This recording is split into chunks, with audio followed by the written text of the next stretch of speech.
Не үшін мен көп тамақ жесем де ешқандай салмақ қоса алмаймын? Міне осы сұрақтар өте көп жиі кездеседі. Осы сұраққа жауап беріп көрейік.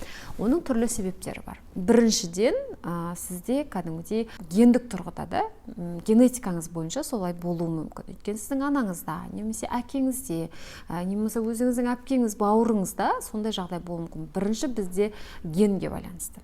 Екінші, ол бізде метаболизмге байланысты. Егер де метаболизміңіз дұрыс жұмыс жасап тұрса, мысалға да метаболизм дұрыс жұмысын атқарып тұрса, сіз кәдімгідей орта салмақта боласыз. Ал метаболизм бұзылса, сіз қанша тамақ жесеңіз де, кей қыздар бізде толыса алмауы мүмкін. Ол неге байланысты? Ол бізде қалқанша безімізге байланысты.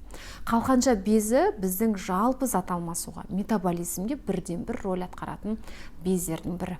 Егер де сізде сол қалқанша безіне өзгеріс болды ма, сіз кейбір қыздар арықтап кетуі мүмкін, еш тола алмауы мүмкін, керісінше кейбір қыздар толып кетуі мүмкін, бірақ азалмай қалуы мүмкін. Сол себепті біріншіден сіз қалқанша безін тексеріңіз.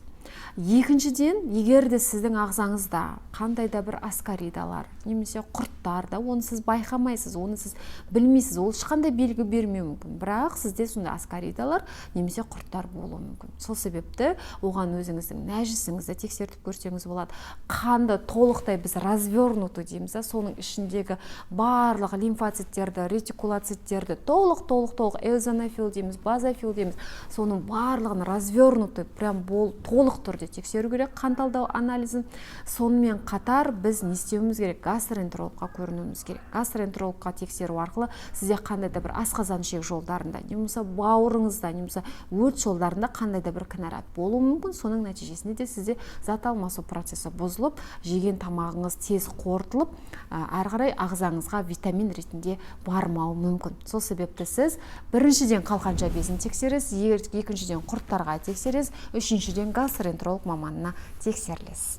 Қыздар, міндетті түрде дендеріңіз сау болсын, емделіп ауырмайтын жол іздеуге тырысыңыздар. Сіздермен бірге Гүлназ Сәбитқызы.